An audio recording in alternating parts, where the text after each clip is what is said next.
Muling dumulog sa Korte Suprema ang ilang grupo ng manggagawa para hilinging agarang aksyonan ng kanilang petisyon kaugnay ng 85 pesos na dagdag sahod sa National Capital Region.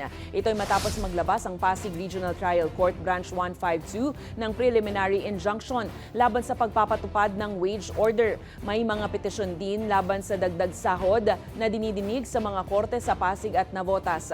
Ayon kay Nagkaisa Labor Coalition Legal Counsel Attorney Minister Moises Du, naandala ang unang tranche na 60 pesos na dagdag sahod habang umiiral ang injunction.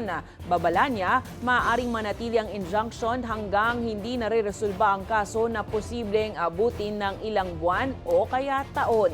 Tinatayang halos 1 milyong manggagawa sa Metro Manila ang hindi nakatatanggap ng kanilang dagdag sahod bawat araw.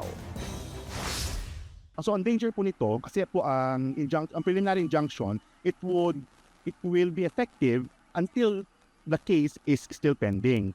So alam naman natin po yung mga cases sa Pilipinas, hindi natin alam kung kailan. Minsan it takes months, years, minsan before it takes decades, pero ngayon hindi na masyado. Lalo sila napaon sa hirap sapagkat yung 60 pesos ay maaaring makatulong sa kanila sa pambili ng bigas, 1 kilo bawat araw.